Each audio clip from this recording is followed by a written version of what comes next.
After part 11, it's over. This is just about everything you need to know about the main series of the Fast and Furious franchise. It has been known for some time that the series will likely go into outer space in the meantime, and it is also no secret that many would like to see crossover with the Jurassic World franchise, which is also set to end soon. Now, Fast and Furious star Tyrese Gibson is taking things up another notch and is hoping for a crossover with Transformers. Frankly, this idea is only half as absurd as Vin Diesel's, who is probably about to retire having a Velociraptor stuck to his grill in a 1970 Dodge Charger while fleeing from two T-Rex. So it does make sense that huge machines meet fast sports cars, while the action aspect, which has been emphasized since Fast and Furious 5 at the latest, should not be lacking either with Decepticons and the likes. But let's not get ahead of ourselves. After all, these are by no means official plans. So far, they are merely Tyrese Gibson's fantasies, even though this idea has been met with a lot of positive feedback from the community. The 9th Fast and Furious movie has been playing in theaters since June 25th.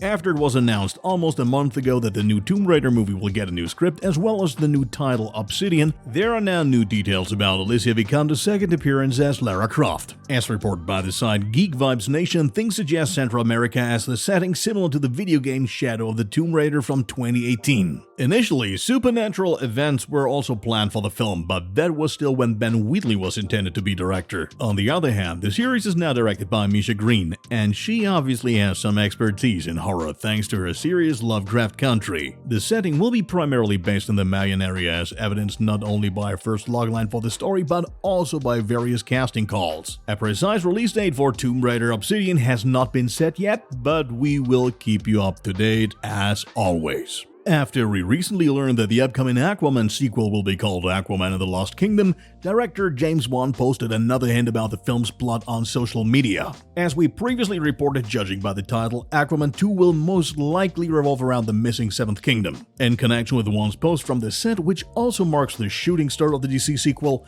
and the Nicholas scene on the clapperboard, the story is now slowly but surely taking more concrete shape. Necros is certainly a reference to the Atlantic city of the same name, which emerges from the seas only irregularly and never in the same place. The city also has a malevolent ruler named Mongo, for whom we can perfectly imagine Game of Thrones villain Pilo Asbæk, who signed on in April. In any case, we are happy that filming has now started, and we are eagerly awaiting the release on December 16th, 2022.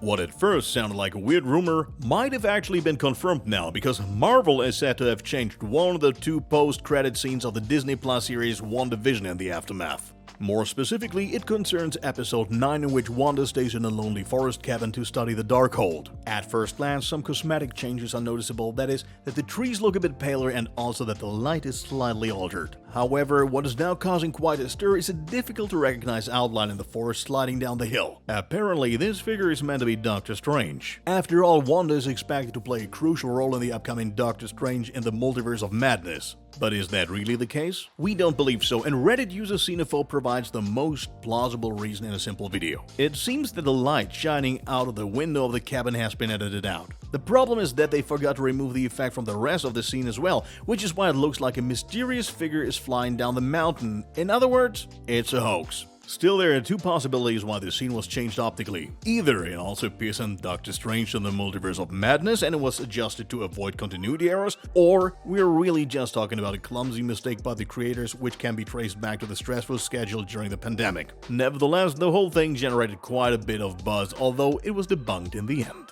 As we reported last week, the responsible parties announced the official title of the 7th Transformers movie, namely Rise of the Beasts. This is followed directly by another announcement. We can look forward to the signing of Ron Perlman, who won the Golden Globe for his role in the TV series Beauty and the Beast, among others. The 71-year-old actor with a striking appearance will voice the character Optimus Primal. And this is not the first time, as Perlman was already responsible for the dubbing of the Maximals leader in the Transformers franchise Prime Wars trilogy. In terms of content, Transformers Rise of the Beasts is set in the 1990s after the events of Bumblebee. You will not only see the old familiar Decepticons in front of the camera, but above all, also the Maximals, who are capable of transforming into mammals, as well as the Predacons, who are at least partial descendants of the Decepticons. Last but not least, the Terracons, who are some kind of reanimated machine creatures, are a new addition. We are excited about further information on the upcoming Transformers Rise of the Beasts, and are looking forward to the expected release date on June 24th, 2022. Quentin Tarantino is a man in great demand who always seems to have work to do. He's currently promoting his book Once Upon a Time in Hollywood and chats about other projects along the way. The Joe Rogan podcast also discussed a possible Kill Bill 3, and it looks like Tarantino has a pretty clear idea of what that film ought to look like. The storyline would be set almost 20 years after that of Kill Bill 2, almost 2 decades after the bride and her daughter Bibi finally found peace. Bibi, now an adult, would be played by none other than Uma Thurman's daughter Maya Hawke, who already started Once Upon a Time in Hollywood with Tarantino. Thurman herself would then obviously embody the bride again and presumably be seen on screen alongside Elle Driver, Sofia Fatale, and Gogo's twin sister Chiaki. As we all know, Tarantino is going to make one more movie, which is why after all these statements, the question naturally arises whether this could already be a teaser for Kill Bill 3. Unfortunately not. It actually appears to be nothing more than an innocent gimmick. After all, Tarantino has already revealed that his last film will be more of a small epilogue and not a full feature film. Thus, patience is still required.